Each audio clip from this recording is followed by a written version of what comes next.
Audio Jungle। Hello दोस्तों, नमस्कार। पशु परिचर भर्ती 2024 में आपका स्वागत है और ये महत्वपूर्ण टेस्ट सीरीज आपके लिए चलाई जा रही है। Test series part 14। इसमें हम आज देखने वाले हैं दैनिक विज्ञान, राजस्थान जीके, पशुपालन सामान्य ज्ञान। तो दोस्तों वीडियो को बड़े ध्यान से देखिएगा, क्योंकि मैंने इसमें कंटेंट आपको पूरी तरह व्याख्या करते हुए प्रत्येक क्वेश्चन को समझाने की कोशिश की है। मैंने यहाँ पर 100% प्रयास किया है आपको पूरा कंटेंट देने के लिए। आपका भी फर्ज बनता है कि आपको तो सीधा सीधा मिल रहा है पढ़ने के लिए, आप तो बस इस वीडियो को केवल ध्यान लगाकर देख ले। एक बार जो इसको सही तरीके से देख लेगा, गारंटी है वो किसी भी प्रतियोगी परीक्षा में अगर इससे रिलेटेड कोई क्वेश्चन आता है तो वो अवश्य नस्ते नाबूद कर देगा। तो दोस्तों आज की टेस्ट सीरीज को शुरू करते हैं और अपने साथी मित्रों को भी जोड़ लीजिए, क्योंकि पढ़ने का मज़ा और पढ़ाने का मज़ा तभी आता है दोस्तों जब हम सब एक साथ इस सेशन में जुड़े होते हैं। सेशन शुरू करने से पहले मुझे कुछ लाइनें याद आ गई है जो मैं आपको सुना देना चाहता हूँ। हो चुका आगाज रण में युग बदलने की तैयारी, हो चुका आगाज रण में युग बदलने की तैयारी, और साथियों जीत उसी की होगी जिसका संघर्ष है जारी, जिसका संघर्ष है जारी। तो इसी जोश और जुनून के साथ इस सेशन की शुरुआत करते हैं और आप भी जोश और जुनून के साथ हाथ में कॉपी और पेन लेकर भी बैठ जाइए, ताकि आपको जो भी इम्पोर्टेंट फैक्ट लगे उन्हें आप नोट डाउन जरूर करें। तो शुरू करते हैं आज के इस सेशन को। पहला क्वेश्चन निकल कर आया है कि किस गाय के दूध में फैट 5.5 सबसे ज़्यादा होती है। गाय की नस्ल बतानी है आपको। यहाँ पर किस गाय के दूध में सबसे ज़्यादा फैट होती है 5.5। इसका सही ऑप्शन क्या हो सकता है? देखो यहाँ पर जर्सी, एचएफ, राठी, कांकरेज। किस गाय के दूध में फैट सबसे ज़्यादा होती है? तो नाम आना चाहिए जर्सी। जर्सी गाय का सबसे लंबा दुग्ध काल होता है 365 दिन और सबसे ज़्यादा फैट 5.5 यह जर्सी गाय में। याद रखिए जर्सी गाय के दूध में सर्वाधिक दूध देने वाली, लेकिन उनके दूध में क्या होता है, सबसे कम वसा पाई जाती है। सर्वाधिक दूध देती है वो, लेकिन वसा सबसे कम। तो वह कौन सी गाय है? एचएफ। ये आपको यहाँ पर देखना है। तो दोनों फैक्ट आप अवश्य याद रखें। दूसरा क्वेश्चन देखो, यहाँ पर दूसरा क्वेश्चन क्या कह रहा है? गाय के प्रसव उपरांत जो प्रथम दूध आता है उसे क्या कहते हैं? यह आपको बताना है यहाँ पर। अरे गाय के प्रसव उपरांत जो पहला दूध आता है, प्रथम दूध पहली बार, उसे क्या बोलते हैं? पनीर? अरे नहीं, टोंड दूध, क्लोस्ट्रम, मक्खनिया दूध। तो इसका सही ऑप्शन क्या होगा? याद रखिए यहाँ पर ऑप्शन सी सही होगा। यहाँ क्लोस्ट्रम। 1 जून को क्या मनाया जाता है? ये दूध दिवस मनाया जाता है। याद रखिए world milk day, world milk day. Bharat का राजस्थान में 15.4% दुग्ध उत्पादन होता है। किसके अनुसार? अरे दुग्ध उत्पादन 2021-22 के अनुसार।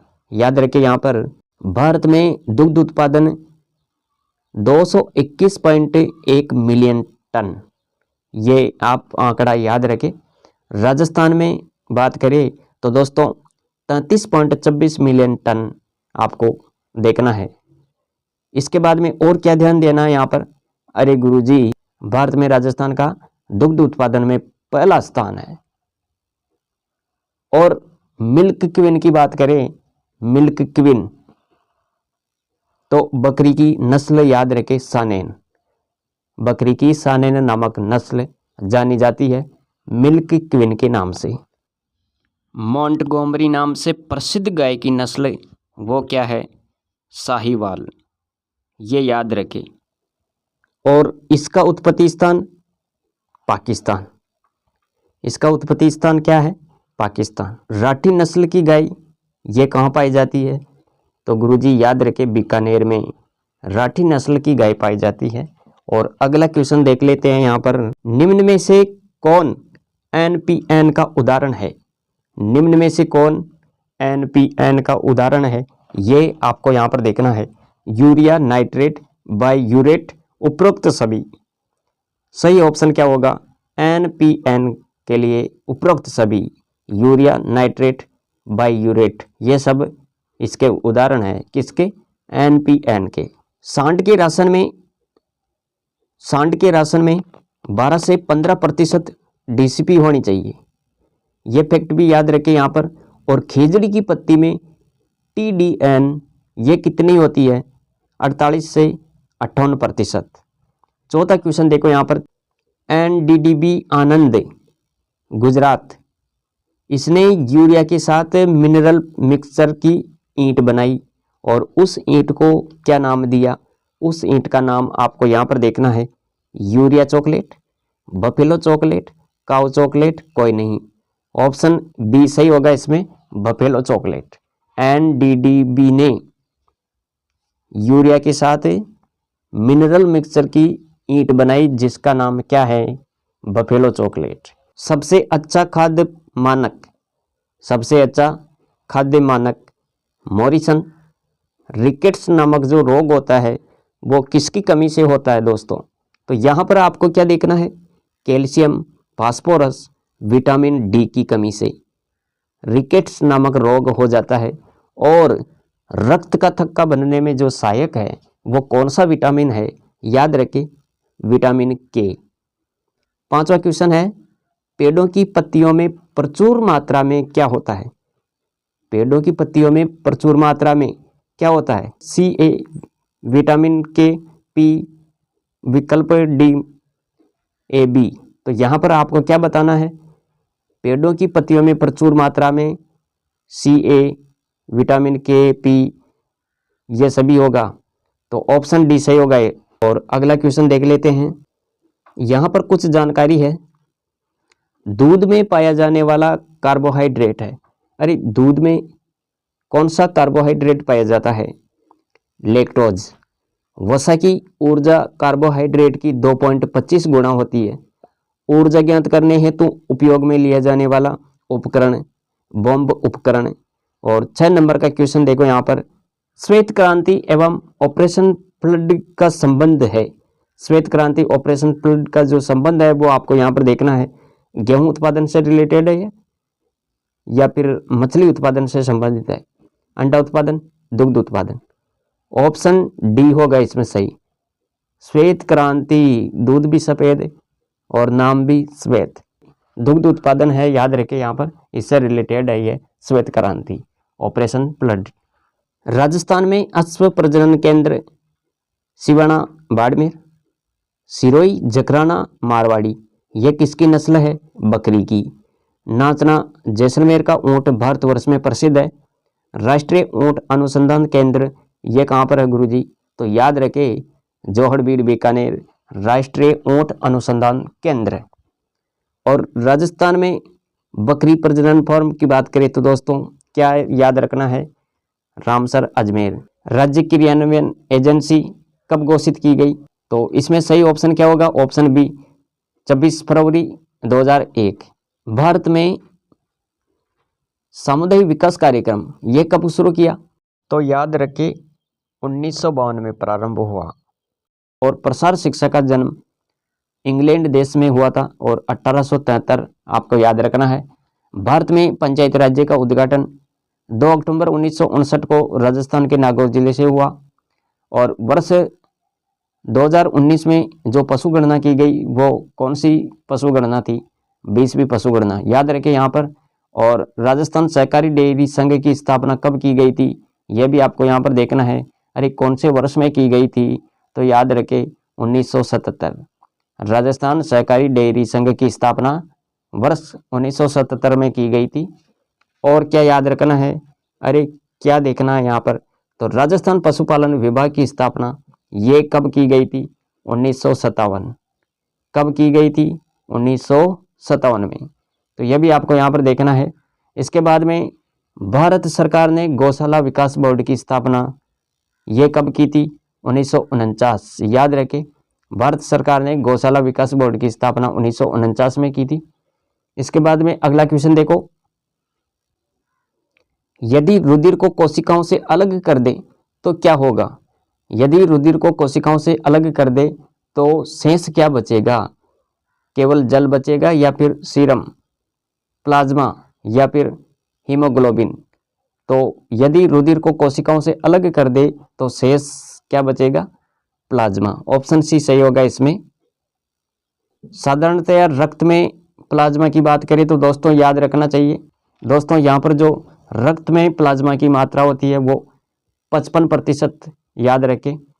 सामान्य उपापचय का दर मापने का जो यंत्र होता है उपापचय का, तो इसमें क्या होगा?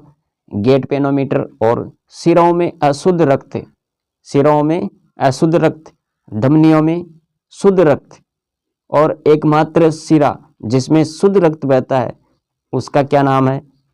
पल्मोनरी। और बड़ी आंत का क्या कार्य है?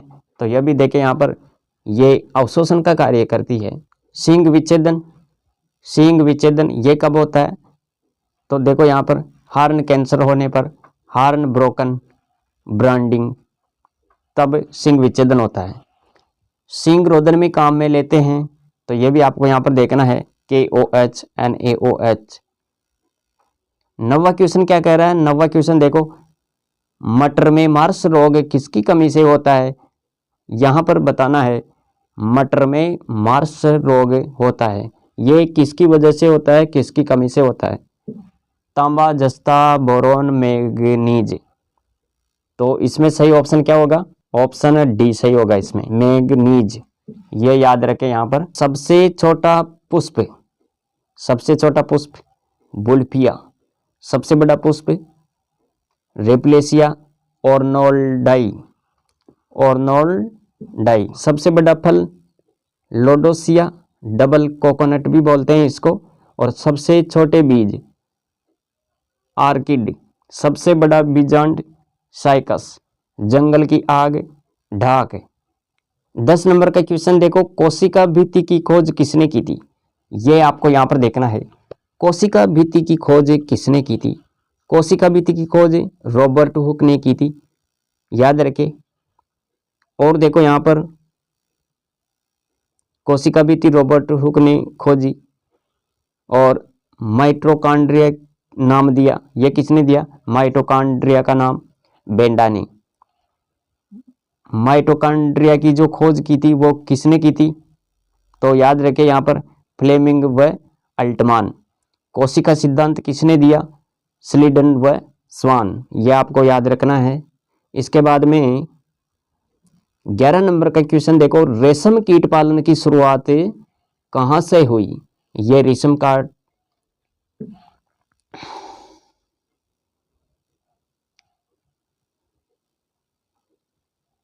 रेशम कीट पालन की शुरुआत कहाँ से हुई? तो यहाँ पर देखो ब्रिटेन, बीजिंग, चीन, भारत। इसमें सही ऑप्शन क्या होगा? Option C. रेशम कीट पालन की शुरुआत दोस्तों कहाँ से होती है? चीन से। रेशम कीट पालन की शुरुआत चीन से होती है और इसे सेरीकल्चर भी बोलते हैं। रेशम कीट शहतूत के पत्तों पर रहता है। क्रिस्टलीकरण के लिए सही विकल्प है, ये क्रिस्टलीकरण के लिए आपको यहाँ पर देखना है, इसका मतलब क्या है, इसमें क्या होता है? शुद्ध पानी में नमक मिलाना, क्या यह सही है? यह बिल्कुल गलत है। शुद्ध पानी में नमक क्यों मिलाएंगे? समुद्र के पानी से नमक पृथक करना, यह तो हो सकता है। द्रव में गुलित ठोस को पृथक करना, क्या यह भी सही है? या भिन्न भिन्न क्वथनांक वाले मिश्रणों का पृथक्करण। तो इसमें सही ऑप्शन का आपको चयन करना है। क्रिस्टलीकरण के लिए क्या उपयुक्त होगा इसमें? अरे समुद्र के पानी से नमक पृथक करना, यह सही विकल्प है। इसके बाद में ये जो बाकी के विकल्प है इनके बारे में भी देखो। क्रिस्टलीकरण, क्रिस्टलीकरण समुद्री पानी से नमक पृथक।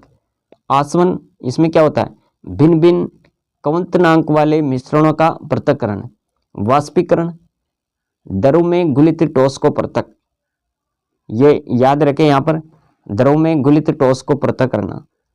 इसके बाद में अवसादन, इसमें भिन्न भिन्न घनत्व वाले पदार्थों को पृथक्करण करते हैं, ये इनका पृथक्करण होता है, भिन्न भिन्न घनत्व वाले पदार्थों का पृथक्करण। ऊर्ध्वपातन, इसमें भी देखो जो गर्म करने पर बिना द्रव के गैसीय प्राप्त वाष्प शीतल ठोस रूप प्राप्त है, तो इसके बारे में ये याद रखना है। और निस्यंदन, ये क्या है, इसमें गंदे जल का शुद्धिकरण होता है, गंदे जल का शुद्धिकरण। अपकेंद्रण, अपकेंद्रण घूमने पर अधिक घनत्व वाले परिधि पर कम केंद्र में, ये अपकेंद्रण से संबंधित है। और 13 नंबर का क्वेश्चन देखो, यहाँ पर दर्पण के 2 प्रकार है। दर्पण के 2 प्रकार आपको बताना है, समतल गोलीय, विकल्प ए बी, इनमें से कोई नहीं, तो सही ऑप्शन सी होगा इसमें, ये दोनों है। दर्पण के दोनों प्रकार यहाँ पर आप देख रहे हैं, समतल और गोलीय।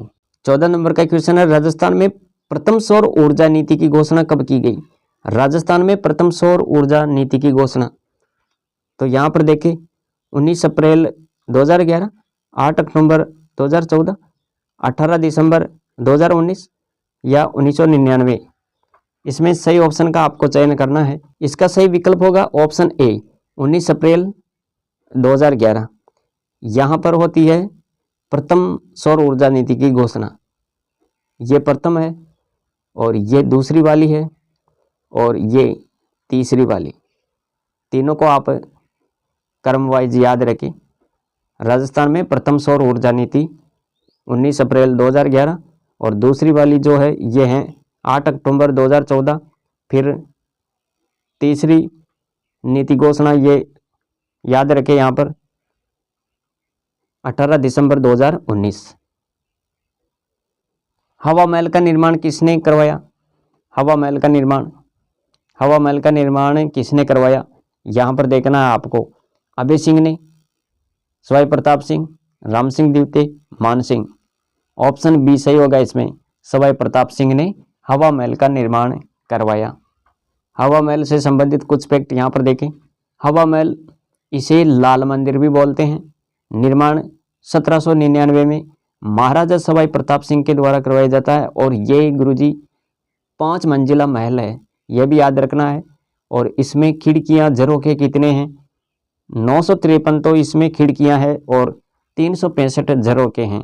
इसका वास्तुकार लालचंद उस्ताद है, यह भी आपको देखना है यहाँ पर। और इसके बाद में अगला क्वेश्चन क्या कह रहा है दोस्तों, क्वेश्चन बहुत ही जोरदार है ये। लालिया कालिया मेला ये कहाँ पर आयोजित होता है? जयपुर, टोंक, अजमेर, अलवर। इसका सही ऑप्शन क्या होगा? तो इसमें जो सही विकल्प हो जाएगा वो क्या होगा? अजमेर। पुष्कर मेला कार्तिक पूर्णिमा को लगता है। पुष्कर मेला कब लगता है? कार्तिक पूर्णिमा को लगता है। आदिवासियों का कुंभ, ये बेणेश्वर मेला को कहा जाता है, याद रखें। और 17 नंबर का क्वेश्चन है, 17 नंबर का क्वेश्चन क्या कर रहा है? बिंदोरी कहाँ का लोक नृत्य है? आपको बताना है बिंदोरी कहाँ का लोक नृत्य है। बिंदोरी अलवर, झालावाड़, बीकानेर, भरतपुर। सही ऑप्शन क्या होगा इसमें? इसका सही विकल्प हो जाएगा बी, झालावाड़। बिंदोरी कहाँ का प्रसिद्ध है? झालावाड़ का। ये लोक नृत्य हैं। कच्ची घोड़ी नृत्य के साथ कौन सा वाद्य यंत्र बजाया जाता है? कच्ची घोड़ी नृत्य ये शेखावटी का है, तो यहाँ पर देखो आप, कच्ची घोड़ी नृत्य के साथ वाद्य यंत्र झांझ बजाया जाता है, झांझ। अग्नि नृत्य बीकानेर से संबंधित है। गीदड़ नृत्य, गीदड़ नृत्य ये होली के अवसर पर किया जाता है। और राजस्थान की आत्मा घूमर नृत्य को कहा जाता है, यह भी आपको यहाँ पर देखना है। 18 नंबर का क्वेश्चन क्या कह रहा है? 18 नंबर का क्वेश्चन बिनोटा है। यह बिनोटा क्या है? दूल्हे के कपड़े हैं या दूल्हा दुल्हन के विवाह की जूतियां हैं या फिर तोरण द्वार का नाम है या इनमें से कोई नहीं? तो बिनोटा, ये बिनोटा क्या है? ऑप्शन बी सही होगा इसमें, दूल्हा दुल्हन के विवाह की जूतियां। क्या याद रखोगे? बिनोटा का मतलब है दूल्हा दुल्हन के विवाह की जूतियां। इसके बाद में और देखो यहाँ पर, मीरा के गुरु कौन थे? मीरा के गुरु, कबीर जी, रामानंद, संत रैदास, गोरखनाथ। सही विकल्प क्या होगा इसमें? अरे गुरुजी, मीरा के गुरु तो संत रैदास थे और मीरा के कहने पर ही संत रैदास चित्तौड़गढ़ में गए थे और चित्तौड़गढ़ दुर्ग में ही संत रैदास जी की क्या है? छतरी है। और मीरा के बारे में भी आपको याद रखना है। मीरा के बारे में अरे क्या याद रखना है? ये तो राजस्थान की राधा है मीरा। और वागड़ की मीरा की बात करें तो याद रखे गौरीबाई। गौरीबाई का जन्म डूंगरपुर में हुआ था। यह भी फैक्ट आपको यहाँ पर देखना है। रामानंद जो है ये कबीर जी के गुरु थे। कबीर जी के गुरु कौन थे? रामानंद। और संत रैदास किसके गुरु थे? मीरा के। तो ये भी जानकारी आपको यहाँ पर देखनी है। इसके बाद में आगे देखते हैं विस्तार से। मीरा के गुरु संत रैदास और कबीर के गुरु रामानंद। संत रैदास की छतरी जो है ये कहाँ पर है? चित्तौड़गढ़ दुर्ग में। वागड़ की मीरा गौरीबाई, और गौरीबाई का जन्म डूंगरपुर में हुआ था, ब्राह्मण परिवार में। ये आपको ध्यान में रखना है। यहाँ पर राजस्थान की राधा मीराबाई है। राजस्थान की राधा मीराबाई, वागड़ की मीरा गौरीबाई। मीराबाई ने दासी संप्रदाय चलाया था। कौन सा संप्रदाय चलाया? दासी संप्रदाय। मीराबाई का जन्म कहाँ पर होता है? कुड़की गांव पाली में। यह भी आपको याद रखना है। जबकि गौरीबाई का जन्म कहाँ पर हुआ? डूंगरपुर। 20 नंबर का क्वेश्चन और आज की इस टेस्ट सीरीज का ये लास्ट क्वेश्चन है। बुद्धि विलास की रचना किसने की थी? बुद्धि विलास की रचना किसने लिखी?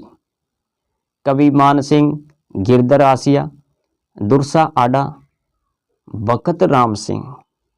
तो बुद्धि विलास जो है, बुद्धि विलास की रचना अरे बुद्धि से बखत याद रख लो। भगत राम सिंह इसने किसकी रचना की? अरे बुद्धि विलास की रचना भगत राम सिंह ने की। गिरधर आसिया इसने क्या लिखा? सगत रासो। दुर्सा आडा किरतार बावनी। कविमान सिंह ने क्या लिखी? राजविलास लिखी इसने। दलपत विजय के द्वारा खुमान रासो लिखा गया। सदाशिव के द्वारा राज विनोद, श्यामल दास के द्वारा वीर विनोद की रचना की गई। तो दोस्तों ये थी आज की टेस्ट सीरीज जिसमें हमने विस्तार पूर्वक प्रत्येक क्वेश्चन को देखने की कोशिश की है। वीडियो आपको अच्छा लगा हो तो लाइक जरूर करें और ये क्लास अपने दोस्त मित्रों तक भी शेयर करें ताकि उनकी भी तैयारी बेहतर हो सके। तो मिलेंगे अगली वीडियो में, तब तक जय हिंद, वंदे मातरम। Thanks for watching.